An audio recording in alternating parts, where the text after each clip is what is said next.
सभी पक्षी मिलकर उस गुफा के आगे एक बहुत बड़ा पत्थर रख देते हैं। उल्लू उस गुफा के अंदर थे।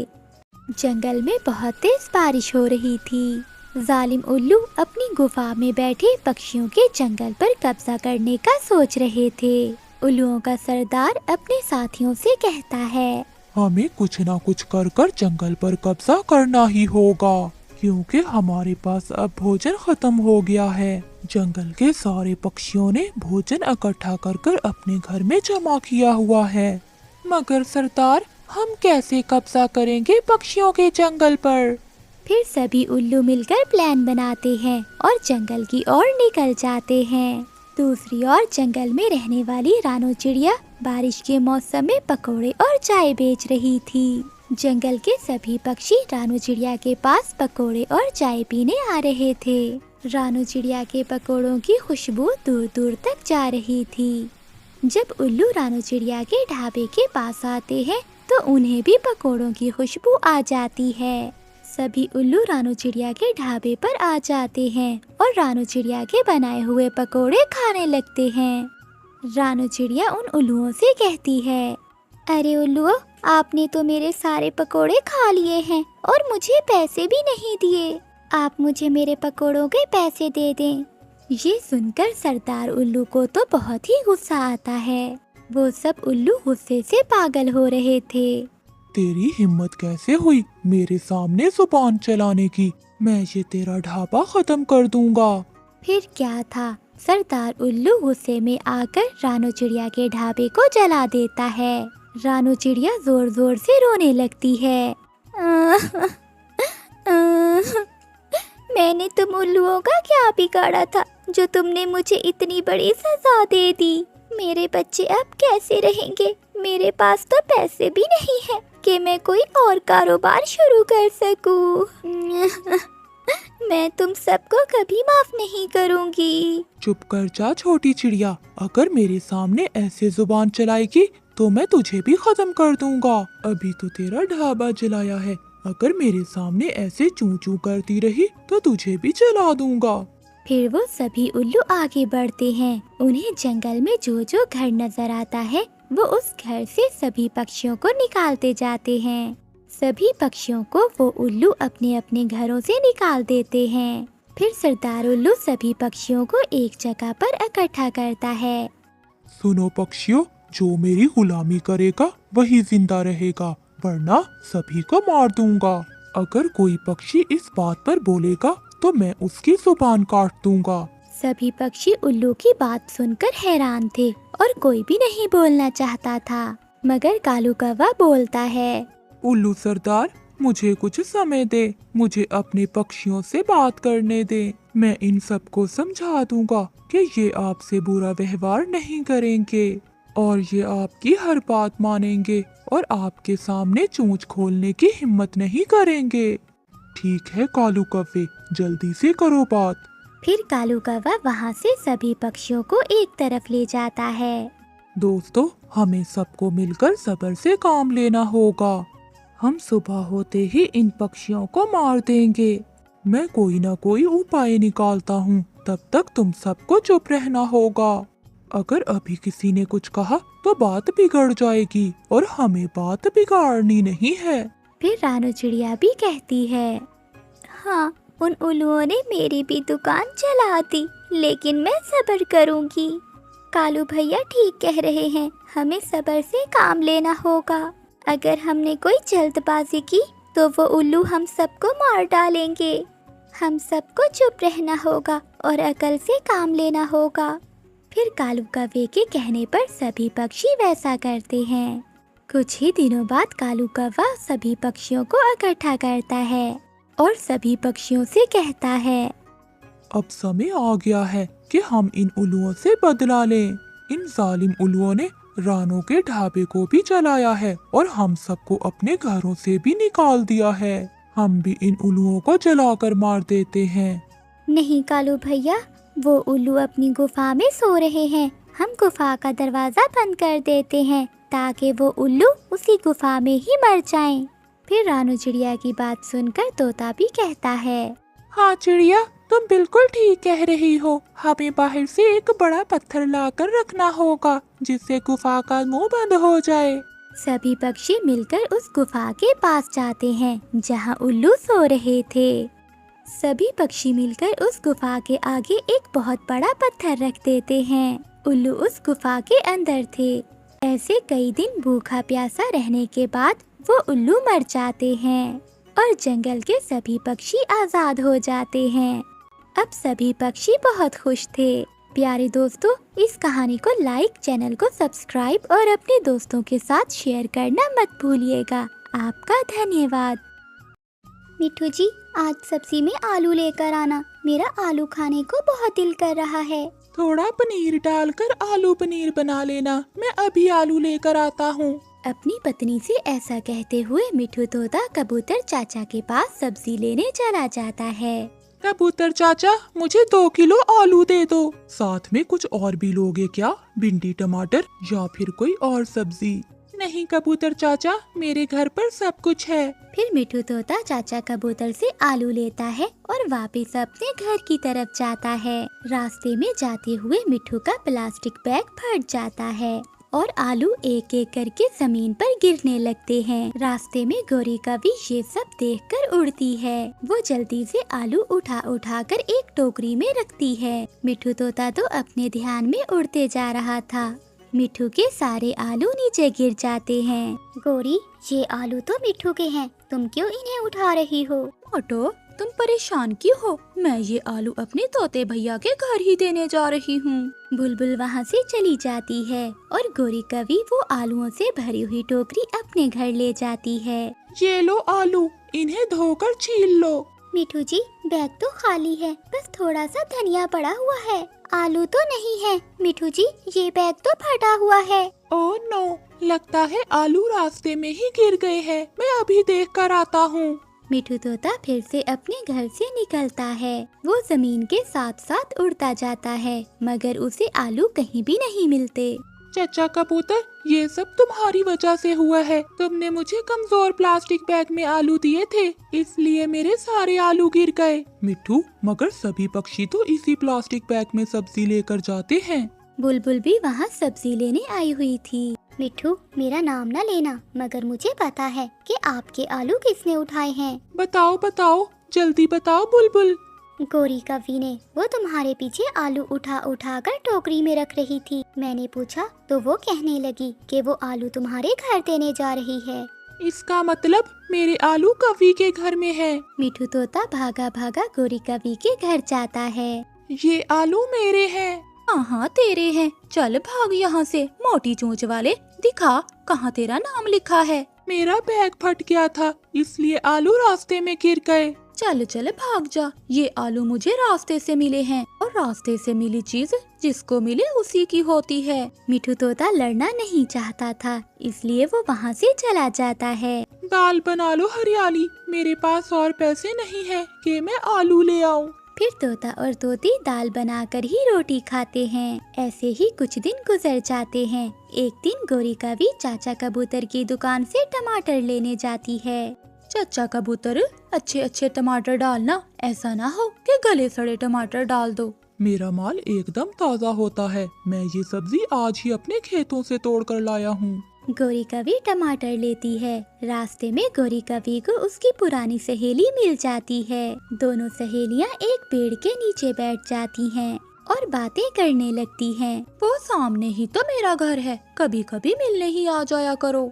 गौरी, वो भी क्या दिन थे जब हम छोटी छोटी चीजों के लिए पक्षियों को मारा करते थे। नीली, मैं तो आज भी ऐसा ही करती हूँ। वो दोनों थोड़ी देर ऐसे ही बातें करती हैं और फिर वहाँ से चली जाती हैं। गौरी कवि अपने टमाटरों का बैग उसी जगह भूल जाती है। जब मिठू तोता वहाँ से गुजरता है तो वो टमाटरों से भरा हुआ बैग देखकर वहाँ आ जाता है। ताज़ा ताज़ा टमाटर और पास भी कोई नहीं है, इसका मतलब ये टमाटर मेरे हुए। मिठू तोता वो टमाटर उठाकर घर ले जाता है। हाय, मैं मर गई। मेरे टमाटर, मेरे पास तो और पैसे भी नहीं है कि मैं और टमाटर ले सकूं। गौरी कवि बाहर भागती है। यहाँ तो मेरे टमाटर नहीं हैं, कहाँ जा सकते हैं मेरे टमाटर? गौरी कवि थक हार कर मिठू तोते के पास जाती है। तोते तोते, मेरे टमाटर कहीं रास्ते में खो गए हैं, क्या तुम्हें तो नहीं मिले? ये सुनकर तोता और तोती हंसने लगते हैं। हमने तो उन टमाटरों की चटनी बनाकर खा ली है और बाकी टमाटर हमने मोहल्ले में बांट दिए हैं। गौरी, तुमने ही तो कहा था कि रास्ते में गिरी हुई चीज जिसे मिले उसी की होती है। ये सुनकर गौरी कवि को अपनी बात याद आ जाती है और वो शर्मिंदा होकर वापस चली जाती है। प्यारे दोस्तों, इस कहानी को लाइक, चैनल को सब्सक्राइब और अपने दोस्तों के साथ शेयर करना मत भूलिएगा। आपका धन्यवाद। गौरी कवि और कालू कव्वे की शादी को कई साल हो गए थे, मगर गौरी कवि ने अभी तक कोई अंडा ना दिया था। यही वजह थी कि कालू कव्वा हर समय गौरी कवि से लड़ता रहता। पति जी, मुझे भूख लगी है। भूख लगी है तो मुझे क्या, बांझ कहीं की, मैं तो तेरा पेट भर भर के थक गया हूँ। न जाने कब मेरे घोंसले में बच्चों की काएं होगी। कालू जी, संतान का होना या ना होना मेरे अपने बस की बात तो नहीं है। चुप चुप कर जा, मैं जा रहा हूँ अपने मामा के पास, मेरे मामा ने बुलाया है। चिड़िया बहन, आज फिर कालू अपने मामा के पास गया है। वो जब भी अपने मामा के पास जाता है, उस पर दूसरी शादी का भूत सवार हो जाता है। गौरी बहन, जब हम मम्मा पक्षियों के पास संतान ना हो तो हमें ये सब बर्दाश्त तो करना पड़ता है। कालू का बुढ़ा मामा हर समय उसे उल्टी सीधी पटियां ही पढ़ाता रहता है। देख ली है, मैंने तुम्हारे लिए एक सुंदर सी कवि देख ली है। कल ही आ जाना और ब्याह कर ले जाना उसे। मामा जी, वो गोरी शोर मचाने लग जाएगी। एक लगाना, अगर शोर किया तो चुप कर जाएगी। जो होगा देखा जाएगा। मामा जी, मैं कल आऊँगा और उस कवि को ब्याह कर ले जाऊँगा। रात हो जाती है। कालू कौवा चुपचाप अपने घोंसले में लेटा हुआ था। मामा जी से क्या काम था पति जी? पता चल जाएगा तुम्हें कल। अब मुझे नींद आ रही है, चुप करके सो जाओ। अगली सुबह भी हो जाती है। गौरी, मेरी वो शादी वाली पगड़ी कहाँ है? शादी वाली पगड़ी? कालू जी, क्या तुम दूसरी शादी कर रहे हो? तो क्या मैं तुम जैसी भैंस को मुफ्त में पालता रहूं? मेरे मामा जी ने मेरे लिए एक कवि पसंद कर ली है। मैं करूँगा, मैं दूसरी शादी जरूर करूँगा। ऐसा कहते हुए कालू कौवा वहाँ से निकल जाता है। गौरी बहन, आज कालू सज संवर के कहाँ जा रहा था? हाँ गौरी बहन, मैंने भी देखा था। उसने तो शादी वाली पगड़ी भी पहनी हुई थी। तोते, वो कालू दूसरी शादी करने गया है। मरेगा मरेगा वो बुढ़ा मामा, जिसने कालू के लिए दूसरी पत्नी ढूंढ ली है।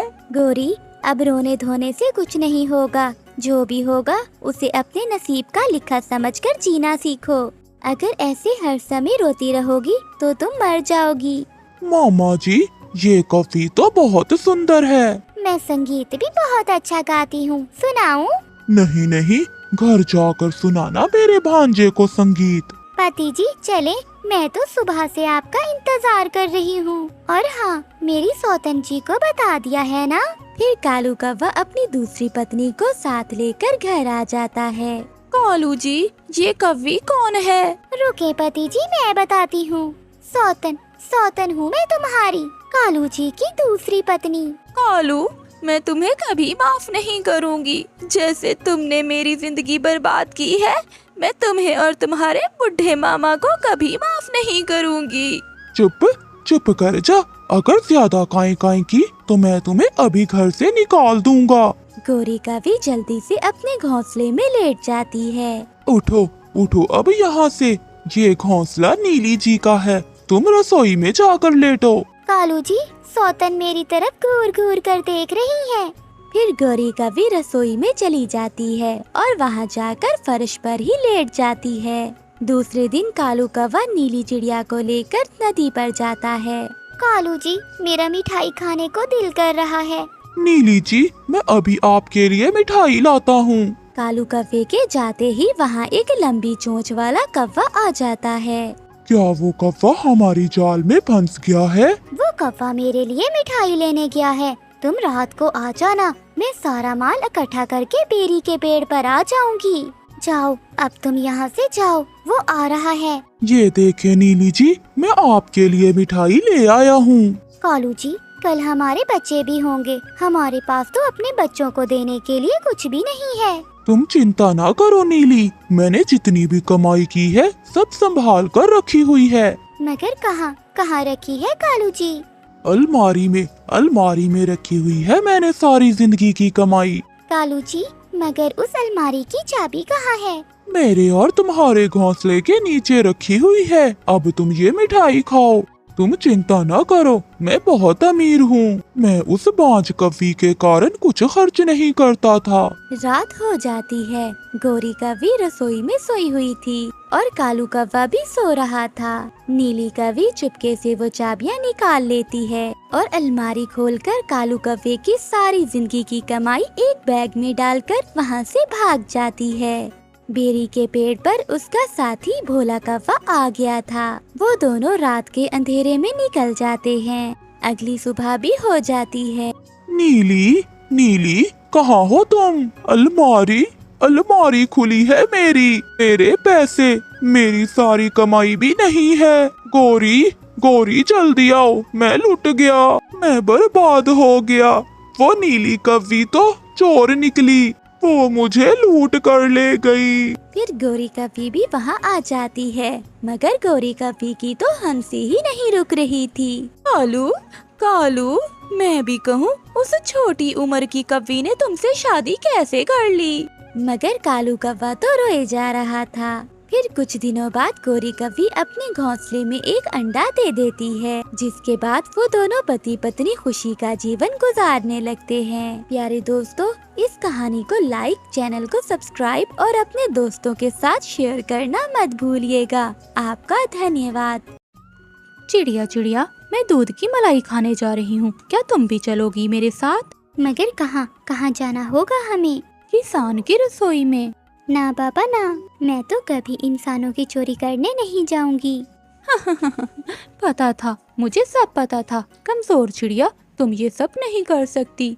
गोरी कव्वी वहाँ से चली जाती है। वो सीधा मिठू तोते के पास जाती है। तोते, कब तक ये सूखा दाना खाओगे? अगर मजे करने हैं तो मेरे साथ आओ, मैं तुम्हें इंसानों की बस्ती में लेकर जाऊंगी।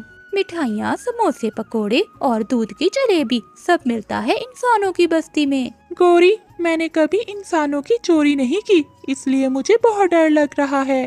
तुमने नहीं की, मैं तो करती रहती हूँ। मेरा विश्वास करो और मेरे साथ आ जाओ। तुम बाहर बैठकर रखवाली करना और मैं करूँगी किसान की रसोई से चोरी।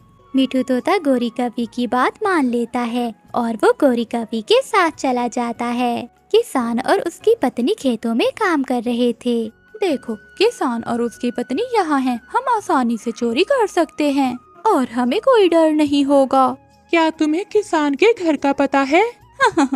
ये भी कोई बात है? मेरा तो रोज का काम है किसान के घर से चोरी करना। गोरी कव्वी मिठू को लेकर वहाँ से उड़ती है और किसान के घर पहुँच जाती है। मिठू, रसोई का दरवाजा खुला है, तुम यहाँ बैठकर रखवाली करो और मैं चोरी कर कर आती हूँ। जल्दी आना, मुझे बहुत डर लग रहा है।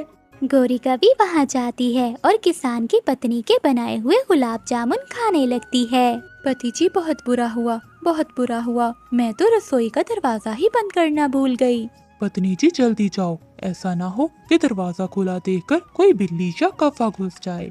किसान की पत्नी तेजी से जाती है। मिठू तोता दूसरी तरफ देख रहा था। जब किसान की पत्नी तेजी से जाकर रसोई के दरवाजा बंद कर देती है। हो गया, अब मैं वापस जाकर अपने पति के साथ काम करवाती हूँ। किसान की पत्नी वहाँ से चली जाती है। खिड़की से जाकर मिठू तोता गोरी कव्वी से कहता है, गोरी, बहुत बुरा हुआ, किसान की पत्नी बाहर से दरवाजा बंद कर गई है। गोरी कव्वी डर जाती है और ये सुनते ही वो उड़ने की कोशिश करती है, मगर दरवाजा बंद होने के कारण वो रसोई में ही फंस जाती है। गोरी कव्वी मिठू से कहती है, मोटी चोंच वाले, ये सब तुम्हारी वजह से हुआ है। अगर तुम मुझे पहले बताते तो मैं भागकर निकल जाती। मैं जा रहा हूँ, मैं तुम्हारे साथ मरना नहीं चाहता। मेरे प्यारे तोते भाई, प्लीज मुझे यहाँ से बाहर निकालो, नहीं तो मैं मर जाऊंगी। दरवाजा खोलने की कोशिश करो प्लीज। मिठू तोता दरवाजा खोलने की कोशिश करता है मगर नाकाम रहता है। मिठू मेरे भाई, जल्दी से जाओ और दूसरे पक्षियों को बुला कर लाओ, वरना किसान की पत्नी मुझे मार मार कर मेरे पंख तोड़ देगी। मैं अभी जाता हूँ। फिर मिठू तोता जंगल वापस जाता है। चिड़िया चिड़िया बहुत बुरा हुआ, गोरी कभी किसान की रसोई में फंस गई है। किसान की पत्नी ने बाहर से दरवाजा बंद कर दिया है। मैंने उसे मना किया था, अब तो वो मरेगी, जरूर मरेगी। मैंने दरवाजा खोलने की बहुत कोशिश की मगर मैं ना खोल सका। अब तो बड़ी चोंच वाला कौवा ही गोरी कवि को बचा सकता है। फिर रानू चिड़िया मिठू को साथ लेकर बड़ी चोंच वाले कौवे के पास जाती हैं। कौवे भैया बचा लें, गोरी को बचा लें। अगर दरवाजा ना खुला तो किसान गोरी को मार देगा। वो कवि बहुत बुरी है, वो सबको तंग करती है। उसने हमारी जाति की नाक कटवा दी है। मैं नहीं करूँगा उसकी मदद। प्लीज कौवे भैया, वो रो रही है, आप एक बार उसे माफ कर दें। फिर मिठू तोता और रानू चिड़िया के कहने पर कौवा मान जाता है और वो वहाँ जाता है। फिर कौवा अपनी बड़ी चोंच से दरवाजा खोल देता है और वो सब वापस अपने जंगल में आ जाते हैं। गोरी बताओ, क्या दोबारा जाओगी लड्डू और मिठाई खाने? ना चिड़िया ना, अपने जंगल का सूखा दाना खा लूंगी, मगर इंसानों से दूर ही रहूंगी। अगर आज तुम मुझे ना बचाती तो किसान मुझे मार मार कर मेरे पंख तोड़ देता। अगर दोबारा मुझे मोटी चोंच वाला कहा तो मैं भी कभी मदद नहीं करूँगा तुम्हारी।